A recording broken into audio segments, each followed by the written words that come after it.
And welcome, ladies and gentlemen, to the latest and greatest episode of Game Rivals. I am your host, Maximilian X, coming to you from the interwebs as always. Woo! Okay, so it has been an interesting couple of weeks since the last episode dropped, and I got a lot to talk about. There's a lot of news going on, from Ubisoft dropping out of E3 to EA supporting Apex Legends for 10 to 15 more years, to, yeah, like everything in between. And also, of course, if you're listening to this as it drops, I'm also obviously going to be talking about the gameplay reveal of The Legend of Zelda Twilight Princess, not Twilight Princess, Legend of Zelda Tears of the Kingdom. It's gonna be a good episode. It might actually be a long episode, so I hope you are ready for it. Now, let's get into some news. As I stated before, let's start off with that actually, because it's a relatively short news article, and it's basically about Ubisoft no longer attending E3 this year, instead hosting a Ubisoft Forward, which is kind of interesting because out of all the big publishers that were still attending, this one was probably the biggest one because EA doesn't do E3 anymore. It hosts its own EA Play event alongside E3. And we also heard recently, of course, that Microsoft won't be attending. It'll do its own thing next to E3. It'll have its press conference at the Microsoft Theater next to the convention center, as they always do. Nintendo is not attending for the first time ever since they started attending. I mean, they haven't done a press conference in years, of course. It's always been like an E3 Direct, but now they're not even going to be on the show floor, which is big. PlayStation hasn't been there for a couple of years now, opting to do their own thing, mostly after E3, or slightly before E3. I don't know what they're going to do this year. I don't know what they have in store for this year, but we might actually get into that a little bit later in the episode.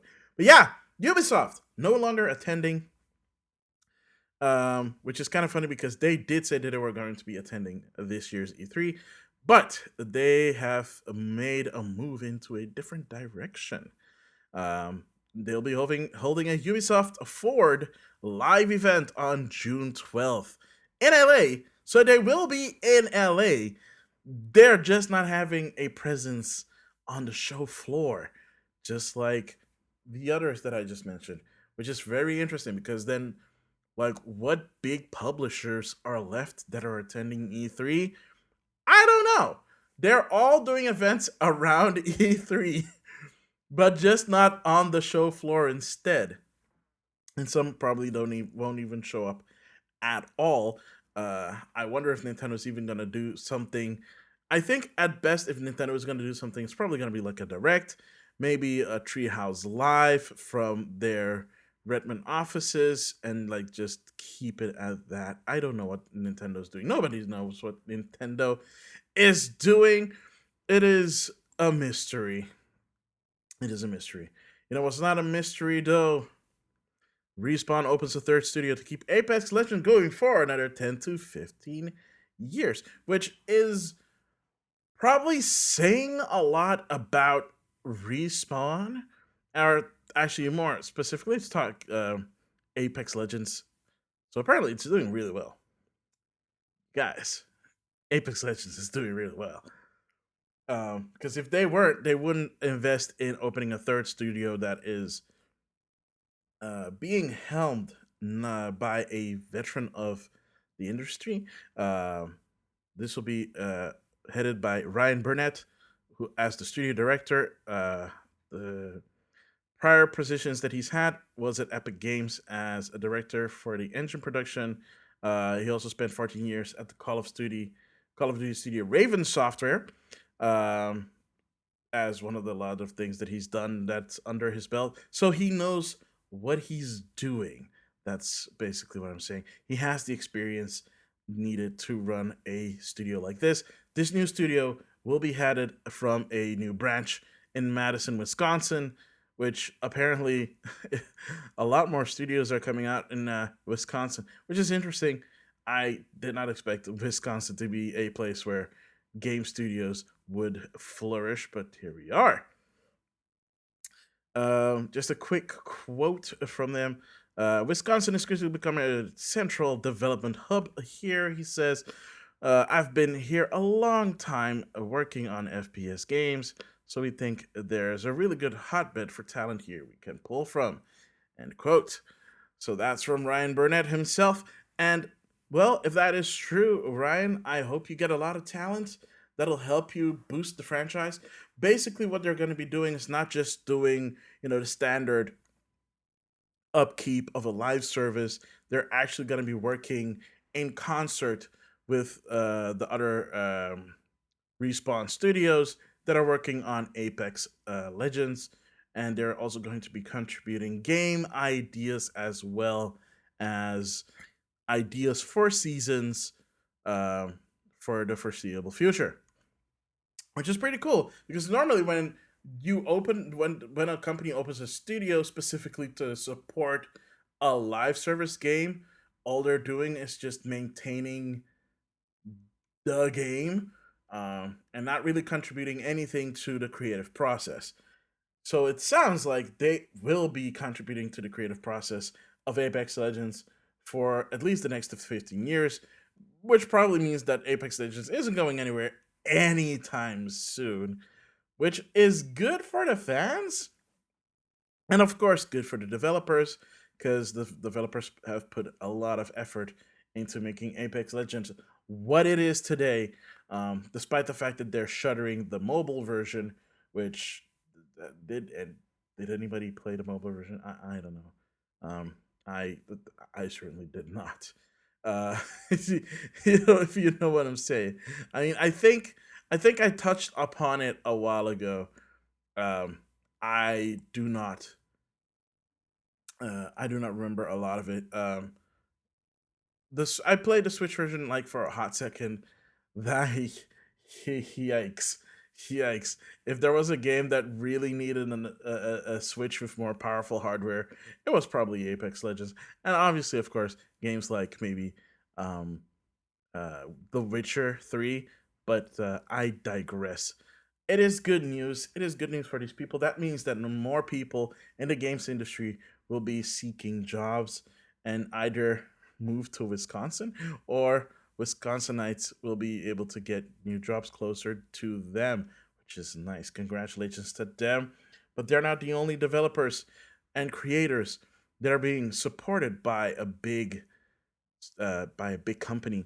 Xbox is upgrading its developer program designed to support underrepresented creators. When you think of underrepresented creators, of course, you would think of creators from, like from minority, from minority communities, Black, Indigenous, Latino, LGBTQ, um, from those areas. I'm also hoping and assuming from smaller countries that are less represented, um, and that it extends to them as well. This is a good thing because underrepresented communities also do deserve to have their voices heard through the gaming industry. And if Microsoft is helping them to let their voices be heard, you know what? I will take that. That is very cool. Does this mean that they will promote the ever living snot out of these creators? I don't know.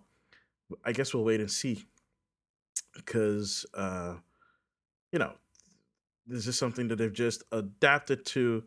They're trying to not put limits, whatever limits that they had, they're trying to remove those for these communities and um, give them the opportunity to, you know, help them actually get funding, support, create prototypes for their games, connect them to partners and such like that. Um, and it's really cool. They even have like a fund for them. So you know what? I can't hate on it. I can't hate on it. For those that are wondering, the name of this program for this rebranded program is ID at Xbox Developer Acceleration Program.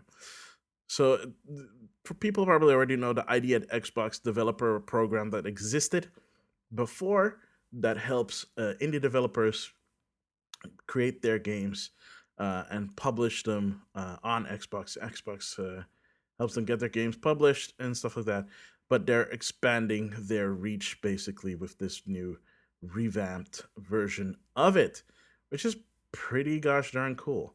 Um, I'm curious to see what comes out of it. I hope that they put their money where the mouth is when they're talking about supporting underrepresented developers, creators in the gaming space. That would be very sweet indeed. That would be very sweet indeed.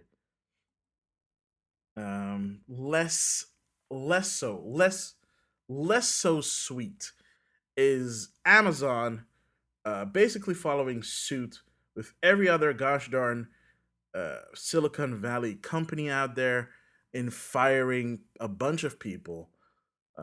They are laying off 900, sorry, not 100, that is a thou. 9,000 people were laid off from Amazon. Why am I bringing up Amazon in this? Well, because Twitch is a part of Amazon. And from this part, of the 9,000 that are laid off, 400 of them are coming from Twitch. This really sucks for them, for the people that got fired, because, well, when it was announced, people did not know if they were fired or not. It also doesn't help that the CEO of Twitch, one of the last founders of Twitch, stepped down recently, Emmett Shear, and has been replaced by a new person. And yeah, so now this person gets to basically be take the brunt of all of it, and that's really kind of crappy.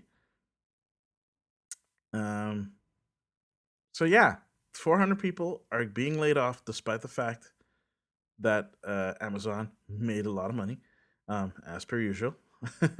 um, and yeah, I mean, so for at least from what I've heard from the reportings, is that a lot of people got hired during the pandemic because they needed more people. And now that the pandemic is declared not a thing anymore, they they are letting people go. I'm assuming they are saying that those that are let go are like redundancies, but they're still people, man. At least at least jeez, at least give them a little something, you know. Like this is not chill. Also, a lot of people in one go. That's a lot of people in one go. I hope those people do land on their feet somewhere else in the industry. My worry, of course, is that it like what kind of impact will this have on Twitch itself? I don't know. Um,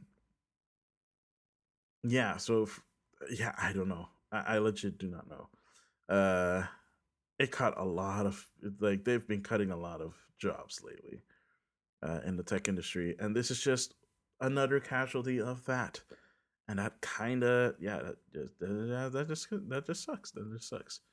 Um, gosh darn it, I don't really have a transition for this one, so I'm just gonna jump into it. The Witcher game project series has gone back to the drawing board. This is the I want to say the remake of the first game. Um,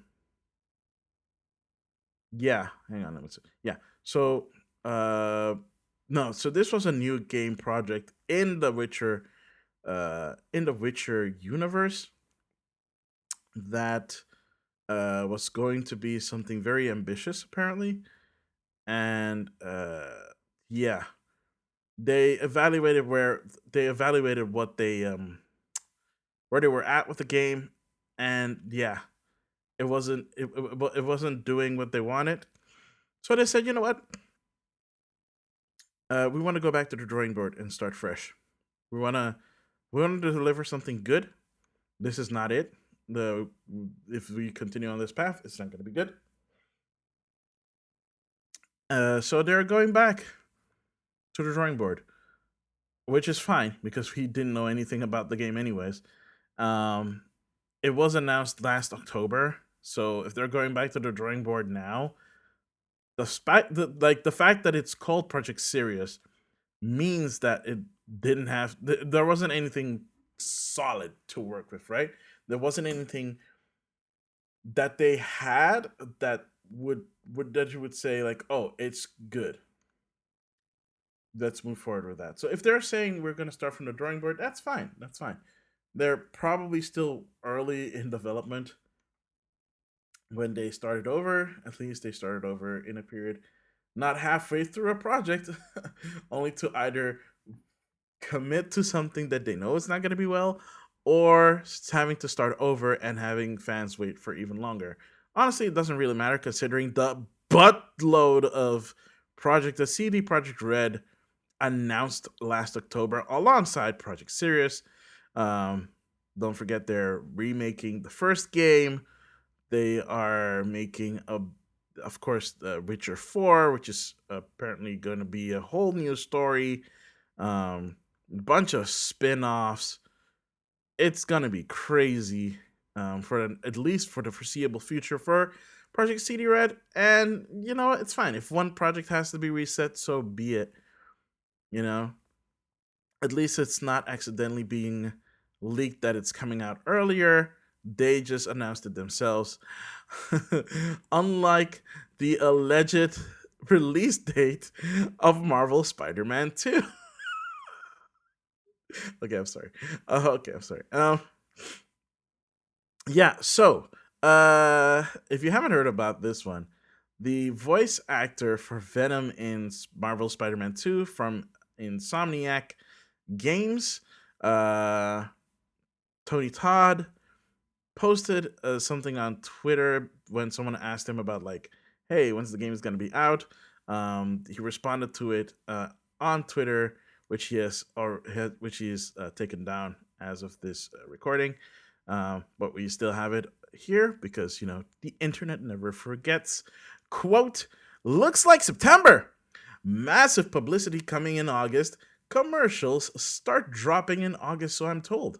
Hold on to your dot dot dot and hold breath. Gonna be necessary." End quote. Wow. Okay, that is quite a sentence, my dude. But yeah, he's taken this tweet down. He tweeted this on March 21st. It's not there anymore, which probably means that it's in the ballpark, which is so funny because something similar like this happened so many times with people that are not familiar with the games industry, which is kind of funny because like Norman Reedus also, like for example, leaked the existence of dang, what's that game called again? Death Stranding 2. Yeah, Death Stranding 2 was leaked by Norman Reedus before they even showed Frame 1 at the Game Awards. That was like that reveal was both exciting and predictable because we knew that it was it's like, oh yeah, Norman Reedus did talk about this like months ago. It's just what the heck? Why would you do that, you know? It's crazy. It's crazy to me to say the least, the very least. Um, if it's coming out in September, it's gonna be interesting because Starfield is coming out in September. Uh, and I'm pretty sure more games are gonna be announced that are gonna aim for September or October. So it looks like we're gonna have another crowded holiday season coming at us, courtesy of some very interesting and stellar games. Um, and you know, considering this being a sequel to the highly acclaimed Marvel Spider-Man, which I played, I beat it, I love it. It's a good flippin' Spider-Man game. Anybody that owns a PlayStation or a PC, if you haven't played it yet, what are you doing? Pick it up. You're gonna love it, even if you're not, even if you're not like a superhero fan. It's a good game, regardless of whether or not you like the character or not. Okay, to be fair, you do have to at least not hate the character because a lot of it hinges on the character. So if you hate the character, it's gonna take a lot of enjoyment out of the game, you know. But yeah, everybody's looking forward to this sequel. I'm looking forward to this sequel, even though it's on PlayStation 5 and I still don't have a PlayStation 5. We'll get to that eventually. We will get to it eventually. Don't worry about it. Don't worry about it. I got this. I got this. You know what else we got? We got more sequels coming in the form of Counter Strike 2. Yes, you hear that right. Valve is putting out a sequel? I mean, granted, it's not a sequel with a 3 in the title, but we don't talk about threes around Valve. We just talk about twos. So yeah, Counter Strike 2 is confirmed, coming out somewhere early this summer. They have already started limited testing. So if you want to get into the Counter Strike beta, there is a website for that. Um, if you go to the Counter Strike website, it is you'll probably find a way to get into the beta. It is very limited, so assume that people that are very, very into Counter Strike are the ones that are getting in, and of course, um, yeah, probably like live, like streamers are probably getting in as well. Specifically, like CS2, CS:GO streamers and stuff like that, and yeah, people that play it for like tournaments and stuff like that. Probably those are getting in, and basically, what this is it's an upgrade to CS:GO. So it's an upgrade to the new engine. They're upgrading it to Source 2, so it looks very pretty.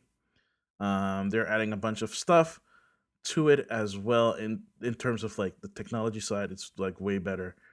The funny part is when they officially dropped the news, the Counter Strike Twitter just literally said, and I quote, Counter Strike 2, end quote. Literally just the title. And people obviously lost their gosh darn mind. Despite the fact that it was being hinted at that this announcement was coming, nevertheless, people still lost their mind because it's Valve releasing a sequel of sorts. So it is an upgrade to CSGO. Um, all the maps are gonna get overhauled. They're gonna have new effects, of course, new graphics, new map, well, upgraded maps. So everything's gonna work the same way. This is great for those that make cosmetics for CS:GO, because all their cosmetics will be upgraded alongside the game itself in Source Engine 2. So if you have like super fancy looking with super fancy effects on your cosmetics that you're selling right now, get ready to have like an influx of resource because a lot of people probably be buying those assets. So that's great. That's great. The fact that it's a free upgrade to CS:GO. So that means in effect CS:GO does die in the sense that the title will change from CS:GO to CS2.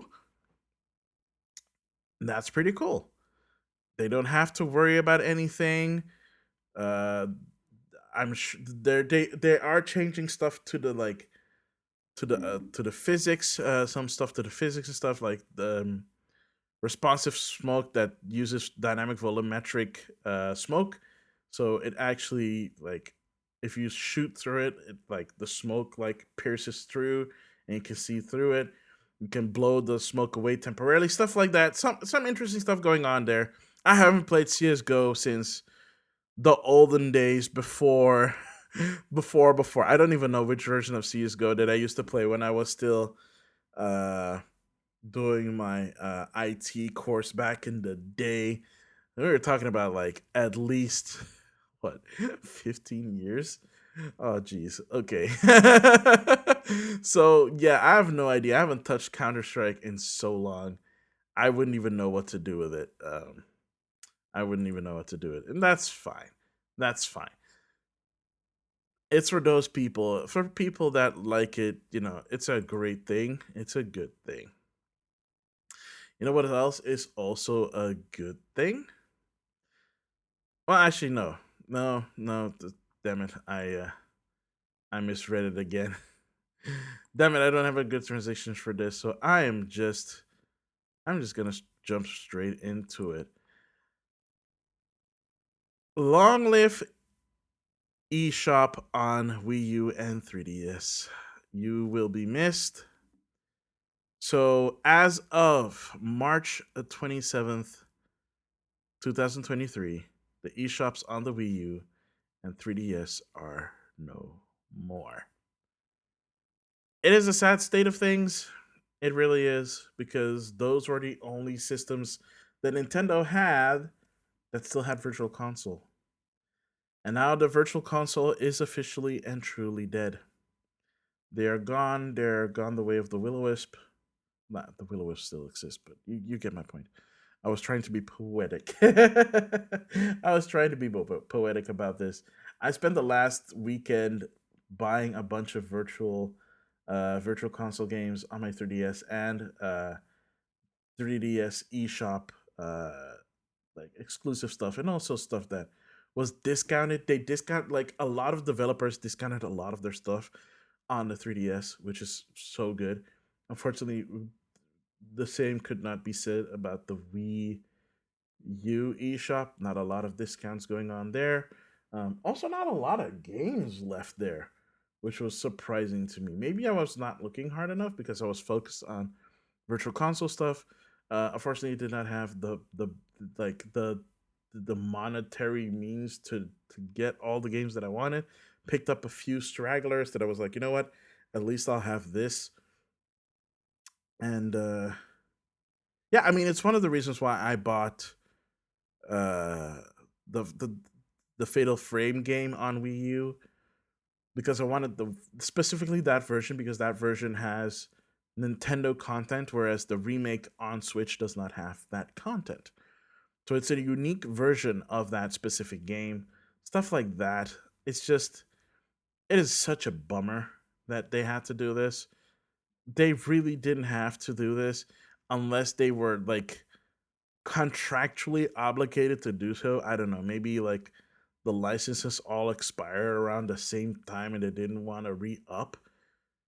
Plus, of course, you have the Nintendo Switch Online service, where at least for the Super Nintendo and the NES library is concerned, a lot of those have made it to that system already.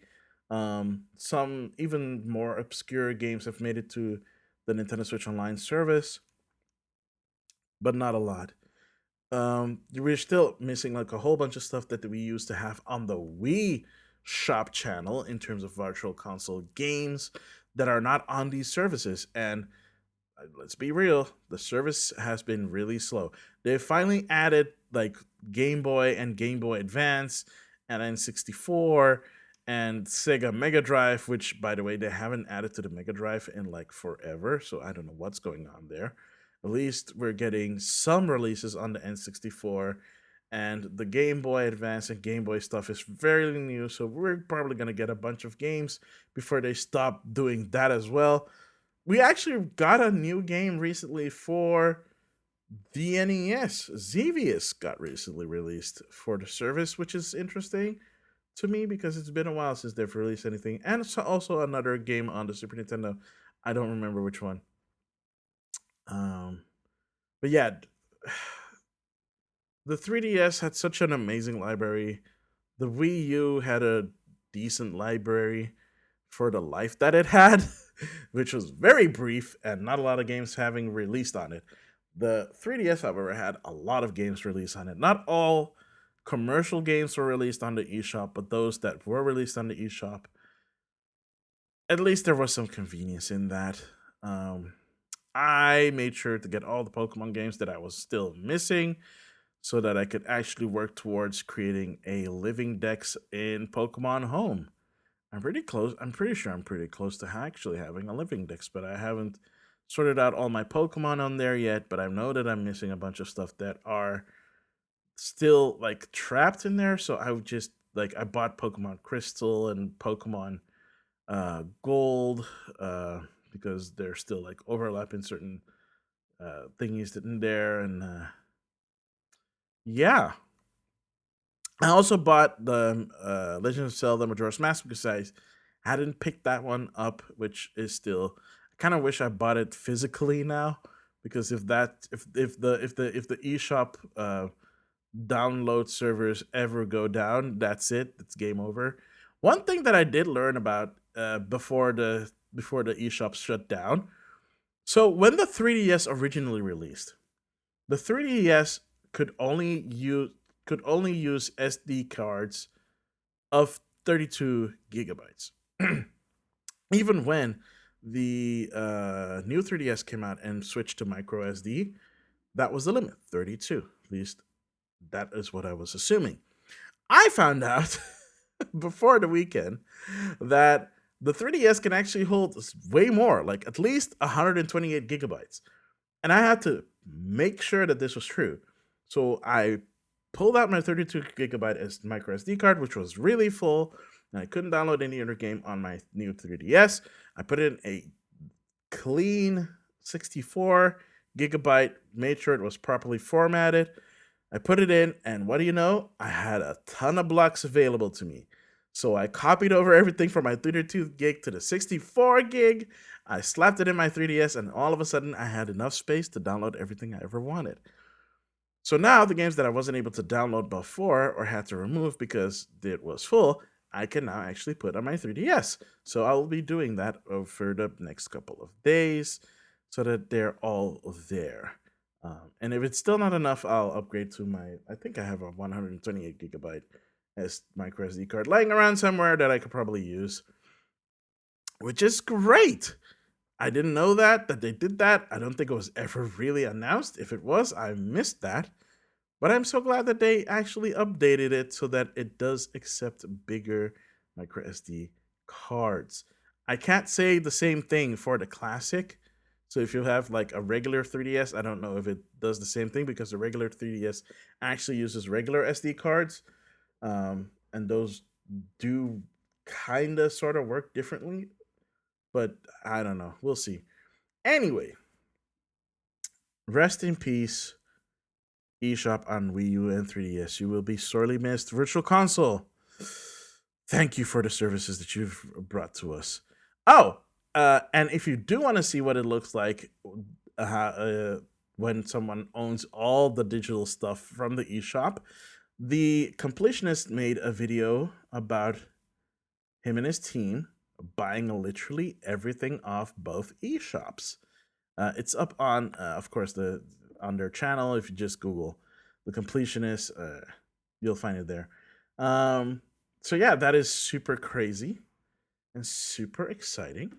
I haven't watched the video yet because it's still a little bit bittersweet, but I will definitely watch it because they do make good content. So, the last thing there. All right, there's two more things that I want to talk about. One is there's no real article about it because it was like a video presentation, but Unreal, damn it, Epic Games has put out a new tool, a new creation tool. Gosh darn it, called Unreal Editor for Fortnite. Basically, what this does, in a nutshell, is allow people to use assets not just from the Unreal Editor, but also specifically from Fortnite to build their game. Like gameplay demos, stuff like that, or actual games within the Fortnite construct. It is easier to use, at least according to the video and what they talk about. I've seen bits of it. It looks pretty interesting. And the very interesting thing about this is that it allows you to use not just Fortnite assets in terms of like the models, but also working gameplay mechanics. So if you want to put a character in that has a gun and shoots, you have that right there. You can use the same gameplay mechanics as they do in Fortnite. If you want to tweak it, you can tweak it. If you want to put in some like geometry and stuff like that, you can do that as well.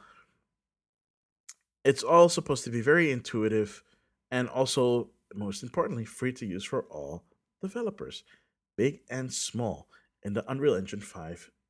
In Unreal Engine 5, sorry. I wanted to say, as a part of their tool set. So it's a part of the tool set, which is insane. This will you know what this reminds me of? This reminds me of um giving like modders the tools to mod your video game. It's basically that, right? But on a whole new level. Not saying that you're gonna see a bunch of games in because of this new tool set. But those that have the ambition for it will definitely have some new fancy tools to work with when they're prototyping their game or actually making a full game out of it. Who knows? Who knows what we'll see? I don't know what we'll see. I don't know what will happen. I would love to try it out. I do not have the computer to do that. So I'm hoping in the future to actually have a computer that will allow me to do just that and check out what this all has to offer beyond, what the demo shows. It looks interesting. It looks pretty cool. Can't wait to see what people do with that. And speaking of can't wait to see stuff, I just watched the gameplay demo of Legend of Zelda Tears of the Kingdom. First of all, oh my gosh, it looks so good. I love this game already. Just by looking at the gameplay mechanics, they introduced a bunch of new mechanics. Um, they showed off the game, of course. It looks like, of course, Breath of the Wild, but you now have floating islands. Um, There are a bunch of new abilities that Link can use that they show off. Let me just quickly check it out and make sure that I get them all neatly. So one of the first things that they show off is an ability called Recall, which allows Link to wind back the time on like items in the world to their previous state. So in the gameplay, in the gameplay trailer, you see like a a block falling down from the sky. Link uses his recall ability, jumps on the block, and it ascends into the sky, which basically allows him to go to the Sky Islands. Um, I'm pretty sure there are more ways to get to the Sky Islands, and that actually refers to one of the later abilities that is shown off, which is damn it, what's it called again? Something with an F. It's called Fuse. Why did I forget that? Fuse! Oh my gosh. Okay, so if you saw the previous trailer where Link was riding around on a cart, which looked very makeshift, or on a floating balloon, a hot air balloon kind of thing, and on this like glider with like fans propelling him upwards. Yeah, the fuse ability allows him to do stuff like that. And in the gameplay, they show off Link fusing a boulder to a tree branch. Oh, FYI for people that were hoping that there was not going to be any more of the breakage stuff. Yeah, weapons still break, weapons still have durability. But by using the fuse ability, you can vastly improve on the durability and the weapon's power, depending on what you fuse to what weapon. It can drastically increase it. It can add new abilities to it. For example, you can fuse uh, items to items in your inventory, for example, to your arrows. So, for example, if you want to make an ice arrow, you just take a frozen chew jelly, attach it to it, and bing bam boom, you have an ice arrow.